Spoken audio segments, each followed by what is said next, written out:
నమస్తే, welcome to our channel. ప్రస్తుతం మనతో టీడీపీ యాక్టివిస్ట్ శశి గారు ఉన్నారు. మాట్లాడే ప్రయత్నం చేద్దాం. నమస్తే అండి. నమస్తే అండి. అయితే జగన్ గారి యొక్క ప్రెస్ మీట్ అంతా కూడా చూసాం కదా. అయితే ప్రస్తుతం ఉన్న కూటమి ప్రభుత్వం ఏదైతే హామీలు ఇచ్చిందో ఆ హామీలని ఎగ్గొట్టే ప్రయత్నం చేస్తుందని జగన్ వ్యాఖ్యానిస్తున్నారు. ఎట్లా చూస్తారు దీన్ని? ఒకటి, జగన్మోహన్ రెడ్డి గారికి హామీల గురించి మాట్లాడే నైతిక అర్హత కోల్పోయాడు. ఎందుకంటే గతంలో అతను ఇచ్చిన హామీలు సిపిఎస్ రద్దు కావచ్చు, వారంలో సిపిఎస్ రద్దు చేస్తాను, మద్యపాన నిషేధం కావచ్చు, మళ్ళీ అవే కాకుండా రైతులకు ప్రతి ఎకరాకి బోర్లు వేపిస్తానని మాట ఇచ్చినట్టు కావచ్చు, మెగా డిఎస్సి కావచ్చు, జాబ్ క్యాలెండర్ కావచ్చు, అదేవిధంగా 2,30,000 గ్రూప్ 1 గ్రూప్ 2 ఉద్యోగాలు కావచ్చు, మళ్ళీ వచ్చి లోకల్గా రిజర్వేషన్ 75% రిజర్వేషన్ కావచ్చు. ఈ విధంగా ఎన్నో మాటలు చెప్పాడు, ఒక్కటి కూడా నెరవేర్చలేదు. అందుకని ప్రజలు ఆయన్ని ఎలాగిచ్చారో, ఎలాంటి స్థానాలు ఇచ్చారో చూసాం. నేడు కూటమి ప్రభుత్వం ఇచ్చిన మాట ప్రకారం అన్నీ నిలబెట్టుకుంది. జగన్మోహన్ రెడ్డి గారు పెన్షన్ పెంచడానికి ఒక్క పెన్షన్నే తీసుకున్నాం. ఎందుకంటే రాష్ట్రంలో ఎక్కువ సంక్షేమం అంటే పెన్షన్ రూపంలోనే మనం అందిస్తూ ఉంటాం. పెన్షన్ తీసుకుంటే గతంలో అతను ఎంత ఇచ్చేది పెన్షన్ 1,000 రూపాయలు పెంచడానికి ఎన్నేళ్ళు తీసుకున్నాడు? 5 ఏళ్ళు తీసుకున్నాడు. కానీ చంద్రబాబు నాయుడు వచ్చిన వెంటనే 1,000 రూపాయలు పెంచి పెన్షన్ ప్రతి ఒక్కరికి ఇస్తా ఉన్నాడా లేదా? అదేవిధంగా గ్యాస్ సిలిండర్లు సంవత్సరానికి 3 గ్యాస్ సిలిండర్లు లెక్కన ఇస్తూ ఉన్నారా లేదా? ఇప్పుడు ఒకవేళ వాళ్ళ గ్యాస్ సిలిండర్లు మళ్ళీ డబ్బులు పడకుండా ముందుగానే డబ్బులు ఇచ్చేస్తే వాళ్ళు అప్పుడు తీసుకునే విధంగా ఆ విధంగా ఇస్తున్నారు. మళ్ళీ ఇంకొకటి, అన్నా క్యాంటీన్లు గతంలో నువ్వు మూసేస్తే, నువ్వు చెప్పావు నీ పాదయాత్రలో రాజన్న క్యాంటీన్లుగా మార్చని, కానీ నువ్వు వచ్చేలా మూసేసావు. కానీ ఈరోజు అన్నా క్యాంటీన్లు తీసి రాష్ట్రం మొత్తం మీద 203 అన్నా క్యాంటీన్లు ఓపెన్ చేసి ప్రతి పేదోడికి భోజనం పెడుతున్నారా లేదా? మత్స్యకార భరోసా 20,000 ఇస్తా ఉన్నారు, ఇస్తున్నారా లేదా? తల్లికి వందనం, ఇంట్లో ఎంతమంది పిల్లలు ఉంటే అంతమందికి ఇస్తామన్నారు, ఈరోజు ఇస్తున్నారా లేదా? ఈ విధంగా ఇచ్చిన ప్రతి హామీ నెరవేరుస్తూ, అదేవిధంగా అమరావతి నిర్మాణం, పోలవరం నిర్మాణం, రాష్ట్ర అభివృద్ధి వికేంద్రీకరణ చేసుకుంటూ రాష్ట్రంలో చంద్రబాబు నాయుడు గారు ముందుకెళ్తూ ఉన్నారు. అదేవిధంగా మీరు చేసిన అప్పుల్ని తీరుస్తూ రాష్ట్రాన్ని ముందుకు తీసుకెళ్తూ ఉన్నారు. ఈరోజు మీరు వచ్చి ఎట్లా పడితే అట్లా నోరుంది కదా, దేవుడు ఇచ్చాడు కదా, నాలుకలు విన్నారం అని చెప్పి ఏది పడితే అది మాట్లాడితే జనాలు చూస్తూ ఉన్నారు. అయితే సూపర్ 6 సంబంధించి కూడా హామీలు ఇప్పుడు దాకా ఈ సంవత్సరం కూటమి పాలనలో ఏదైతే గ్యాస్ సిలిండర్ సంబంధించి కూడా ఒకటి ఇస్తున్నారు, ఆ ఒకటి కూడా సరిగ్గా ఇచ్చే ప్రయత్నం చేయట్లేదని ఆరోపణలు. దాదాపు 1 కోటి మందికి పైగా సిలిండర్లు తీసుకోవడం జరిగింది. ఓకే, ఈరోజు 1 కోటి సిలిండర్ల పైగా తీసుకోవడం జరిగింది. రాష్ట్రంలోని యొక్క మహిళలు వచ్చి సంవత్సరం అయింది, సంవత్సరంలో 1 కోటి సిలిండర్లనే చాలా పెద్ద ఎత్తు. ఒక్కొక్కటి 1,000 రూపాయలు దాకా ఉంటుంది. యాక్చువల్గా అయితే 1000 ఇంటూ 1 కోటి వేసుకో, ఎంత సంక్షేమం అర్థమైందా మీకు? చేతల్లో చూపిస్తూ ఉంది కూటమి ప్రభుత్వం. వాళ్ళకి చేత కాలేదు, కూటమి ప్రభుత్వం ఈరోజు చేతల్లో చేసి చూపిస్తూ ఉంది సంక్షేమం ఎలా ఇవ్వాలో.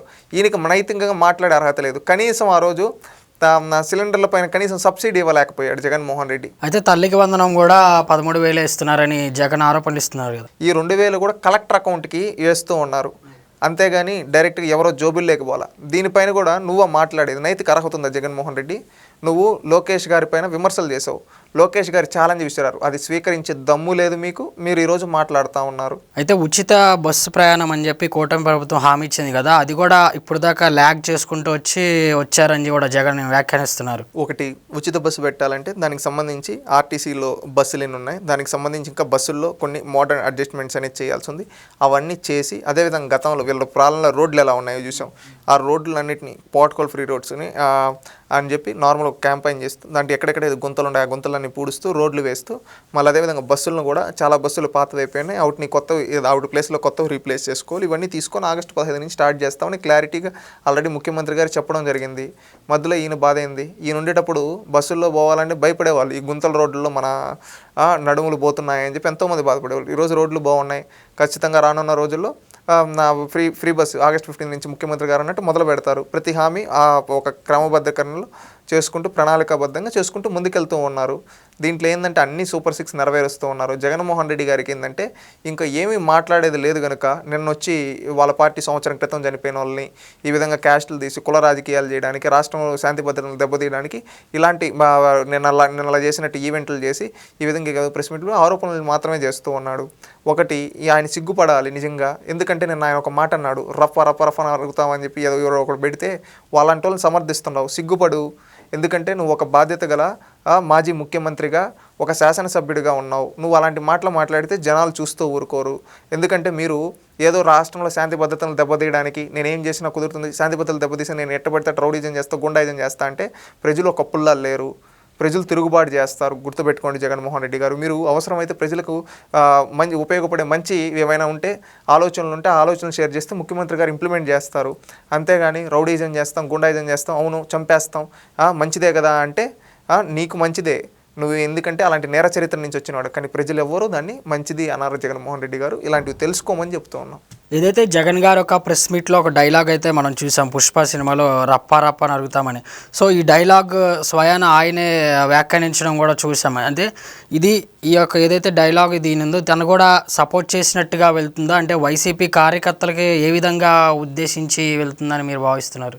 ఇది జగన్మోహన్ రెడ్డి ఏదో ఇలాంటి సినిమా డైలాగులు చెప్పేసి ఈ రౌడీయిజం డైలాగుల్ని రియల్ లైఫ్లో, పొలిటికల్ లైఫ్లో ఉంటూ బయట ఫ్లెకార్డులు పెట్టి ప్రత్యర్థులను చంపేస్తామని చెప్పి అంటూ ఉంటే అది ఏదో హీరోయిజం అనుకుంటున్నాడు. ఆ సినిమాల్లో చేస్తే హీరోయిజం, రియల్ లైఫ్లో చేస్తే రౌడీయిజం. గుర్తుపెట్టుకోండి జగన్మోహన్ రెడ్డి గారు. మీరు అలాంటి చరిత్ర నుంచి వచ్చిన వాళ్ళు కాబట్టి మీకు అది గొప్పగా అనిపించు. ప్రజలు ఎవరు హర్షించరు. నువ్వేమని మెసేజ్ ఇస్తున్నావు? నువ్వు ఒక బాధ్యత గల మాజీ ముఖ్యమంత్రిగా, శాసనసభ్యుడిగా ఇలాంటివి ఎవరైనా చేస్తే హెచ్చరించాలి, మందలించాలి. అంతేగాని సమర్థించుకుంటూ పోతా అంటే ఎవ్వరూ హర్షించరు. గుర్తుపెట్టుకోండి. ఏంటంటే ఈరోజు నేనేం చేసినా చంద్రబాబు నాయుడు గారు ఏం చేస్తారు, లోకేష్ గారు ఏం చేస్తారు, పోలీసులు ఏం చేస్తారు అనుకుంటున్నావు. లా అండ్ ఆర్డర్ జోలికి వస్తే, లా అండ్ ఆర్డర్ తప్పుతుందంటే ఎవరినైనా చట్ట ప్రకారంగా శిక్షిస్తారు జగన్మోహన్ రెడ్డి గారు. మీరు చేసేది చట్టం దృష్టిలో తప్పు. గుర్తుపెట్టుకోండి. ఒకరిని చంపేస్తారు అంటే అది మంచిది అంటున్నామంటే నీ మానసిక పరిస్థితి ఎలా ఉందో ఒక్కసారి రాష్ట్ర ప్రజలందరూ కూడా చూస్తూ ఉన్నారు. మారండి, పద్ధతి మార్చుకోండి. మీరు మాట్లాడాల్సినవి వేరున్నాయి, మీరు చేయాల్సినవి వేరున్నాయి. ఒక రాజకీయ నాయకుడిగా రాజకీయం అనే ముసుగును దొడుక్కొని నేను నేరస్తులకు మద్దతు ఇస్తా, నేరస్తుల విగ్రహాలు పెడతా అని చెబితే సమాజంలో ప్రజలు తిరుగుబాటు చేస్తే తట్టుకోలేరు జగన్మోహన్ రెడ్డి గారు. గుర్తుపెట్టుకోండి. మీరేందంటే మీ తాతగారు బ్రిటిష్ వాళ్ళకు పాలగాడిగా పనిచేసి బీఫ్ కాంట్రాక్టర్గా పనిచేశారు రాజారెడ్డి గారు. ఆ డిఎన్ఏ మీలో ఉంది. ఆ డిఎన్ఏ నుంచి బయటపడండి. ఎందుకంటే తప్పులు చేస్తూ ఉంటామంటే ప్రజలు ఎప్పుడు చూస్తూ ఉండరు. ఆ కాలం పోయింది, పాతకాలపు రోజులు. మీ తండ్రి గారు ఒకప్పుడు మత కల్లోహాలు రెచ్చగొట్టి హైదరాబాద్లో చేస్తే ఏ విధంగా జరిగిందో ఆ తర్వాత దేవుడికి తెలుసు, నీకు తెలుసు. మీరు కూడా అలాంటి తప్పిదాలు చేయొద్దండి. ఏమన్నా ఉంటే మంచి ఆలోచనలు, ప్రజలకు మంచి చేసే ఆలోచనలు ఏమన్నా ఉంటే ఒక బాధ్యత గల ఎమ్మెల్యేగా నిర్మాణాత్మకంగా ఏమన్నా ప్రభుత్వానికి చెప్తే చేస్తారు. అంతేగాని లేదు మేము ఇట్లే చేస్తాం, ఇట్లే మాట్లాడతామంటే జనాలు ఎవ్వరూ హర్షించే ప్రజాస్వామ్యంలో మీరు మాట్లాడే మాటలు ప్రజాస్వామ్యానికే పెను ప్రమాదం అంటూ ఉన్నారు. ప్రజాస్వామ్యంలో ఇలాంటి నాయకుడు ఉండకూడదు అంటున్నారు. అది గుర్తుపెట్టుకోండి.